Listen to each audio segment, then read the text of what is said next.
देख रहे हैं एमपी न्यूज। मैं हूं निधि आपके साथ और स्वागत आपका एमपी न्यूज के खास कार्यक्रम न्यूज रूम में, जहां पर कुछ खास खबरें हम आपके लिए लेकर आए हैं। तो चलिए न्यूज रूम की शुरुआत करते हैं और सबसे पहले आपको बताते हैं कि 7 साल बाद मध्य प्रदेश युवा कांग्रेस के जो चुनाव हुए उनके नतीजे आज घोषित कर दिए गए हैं।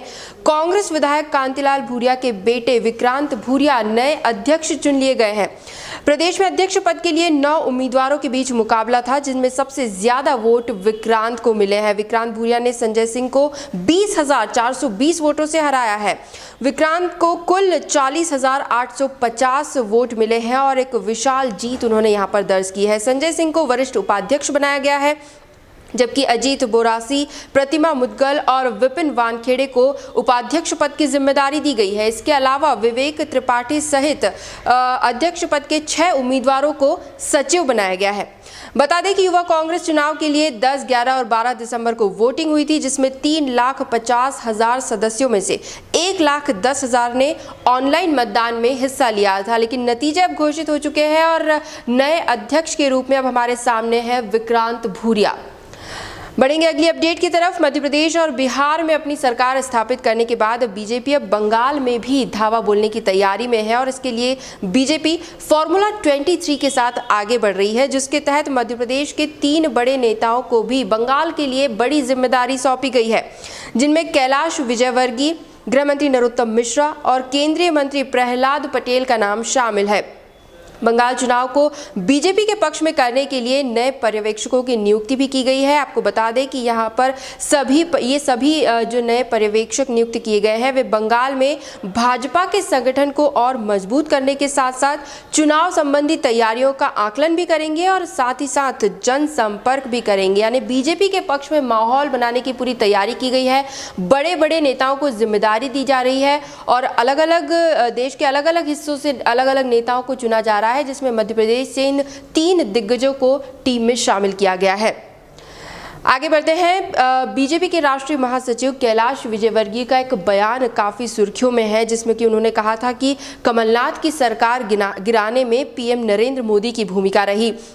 अब इस बयान ने राजनीतिक हलचलें मचा रखी है। हालांकि इसे लेकर पूर्व मुख्यमंत्री दिग्विजय सिंह ने सीधे प्रधानमंत्री नरेंद्र मोदी से ही जवाब मांगा है। ट्वीट के माध्यम से यहां पर आरोप प्रत्यारोप का दौर लगातार जारी है और जिस तरह से कैलाश विजयवर्गीय का बयान सामने आया है उसे लेकर अब दिग्विजय सिंह ने पीएम मोदी से सवाल किया है। उन्होंने ट्वीट करते हुए लिखा है कि क्या मोदी जी अब बताएंगे कि अब मध्य प्रदेश सरकार गिराने में उनका हाथ था? ये सवाल किया गया है। क्या मध्य प्रदेश की सरकार गिराने के लिए ही कोरोना के लॉकडाउन में विलंब किया गया? ये बहुत ही गंभीर आरोप है। मोदी जी इसका जवाब दें। तो दिग्विजय सिंह का ये ट्वीट फिलहाल सोशल मीडिया पर काफी वायरल हो रहा है। बात करेंगे अगली अपडेट की। मुख्यमंत्री शिवराज सिंह चौहान ने एक समीक्षा बैठक की और जिसके दौरान वे अधिकारियों पर काफी सख्त नजर आए। बैठक में सीएम ने नगरीय प्रशासन के अधिकारियों को काम में लापरवाही को लेकर फटकार लगाई और कहा कि उन्हें काम चाहिए, औपचारिकता नहीं। अधिकारियों के कामकाज को लेकर मुख्यमंत्री नाराज नजर आए। स्मार्ट सिटी के काम को लेकर ग्वालियर सहित 5 शहरों में धीमी प्रगति से सीएम नाखुश दिखे और इसीलिए उन्होंने सख्त कार्रवाई के निर्देश देते हुए अधिकारियों से साफ शब्दों में कहा है कि यदि निगमायुक्त और अधिकारी अपने काम का प्रतिफल नहीं दे पा रहे हैं तो उन्हें तत्काल प्रभाव से बदल दिया जाए। हालांकि स्मार्ट सिटी की समीक्षा करते हुए मुख्यमंत्री ने भोपाल और इंदौर के काम पर संतोष जताया और यहां की तारीफ भी की है। बैठक में मुख्यमंत्री ने प्रधानमंत्री आवास योजना सहित स्ट्रीट वेंडर योजना और दीनदयाल रसोई योजना की भी समीक्षा की। हालांकि पूरी समीक्षा बैठक के दौरान मुख्यमंत्री का सख्त रुख ही नजर आया। अगली अपडेट। मध्य प्रदेश में पटवारी भर्ती 2017 का मामला एक बार फिर से गर्मा गया है।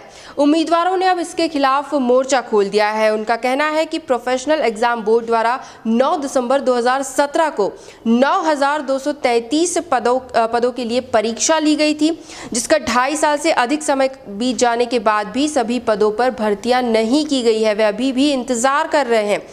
विद्वानों ने मांग की है कि प्रदेश भर में पटवारी भर्ती के लिए जितनी भी सीटें खाली है उसकी जानकारी राज्य स्तर पर सार्वजनिक कर दी जाए। उम्मीदवारों का कहना है कि प्रदेश भर में 1100 से अधिक पद खाली है और इसके लिए उन्होंने मुख्यमंत्री सहित प्रदेश के विभिन्न मंत्रियों और सांसदों को ज्ञापन भी सौंपा, लेकिन इस भर्ती पर कोई बात ही नहीं की जा रही है, किसी तरह का रिएक्शन ही सामने नहीं आ रहा है। इसीलिए वे अब इसके विरुद्ध प्रदर्शन भी करने वाले हैं। उम्मीदवारों ने पटवारी पद के लिए रिक्त सीटों की जानकारी सार्वजनिक करने की मांग की है और अगर उनकी मांग नहीं मानी जाती है तो वे इसके खिलाफ मोर्चा खोल देंगे। अंत में बात करेंगे मध्य प्रदेश के मौसम को लेकर। तो मध्य प्रदेश और अरब सागर पर ऊपरी हवा के चक्रवात अब समाप्त हो चुके हैं। इस वजह से मौसम में नमी तो नहीं आ रही है और बादल भी छटने लगे हैं। पिछले 5 दिनों में प्रदेश में कई स्थानों पर हुई बारिश के कारण राजधानी भोपाल सहित प्रदेश के कई शहर अगर सुबह सुबह का वक्त देखें तो कोहरे से ढके ही नजर आ रहे हैं। हालांकि शुक्रवार सुबह से धूप तो खिली, लेकिन ठंड के तेवर वैसे ही बने हुए हैं। वहीं हवा का रुख एक बार फिर से उत्तरी होने से सर्द हवाओं का दखल अब बढ़ता जा रहा है। प्रदेश में मौसम साफ होने से ठिठुरन भी बढ़ने के आसार हैं।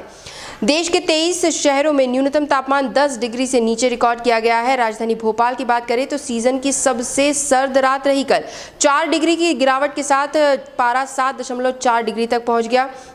मौसम विभाग के अनुसार प्रदेश में न्यूनतम तापमान में 4 से 5 डिग्री की गिरावट दर्ज की गई है और इस दौरान कुछ क्षेत्रों में शीतलहर भी चल सकती है, तो ठंड धीरे धीरे बढ़ती जा रही है। एमपी न्यूज़ के न्यूज़ रूम से फिलहाल यही अपडेट्स। लगातार और भी खबरें और भी जानकारियां हम आप तक जरूर पहुंचाएंगे। बस आप बने रहिए हमारे साथ, देखते रहिए एमपी न्यूज़। धन्यवाद। एमपी की नब्ज, एमपी का हाल, मध्य प्रदेश की हर खबर एमपी न्यूज़ टीवी के साथ। लगातार खबरों के लिए सब्सक्राइब करें हमारा YouTube channel MP news TV. Latest updates के लिए बेल आइकन दबाना जरा भी न भूलें।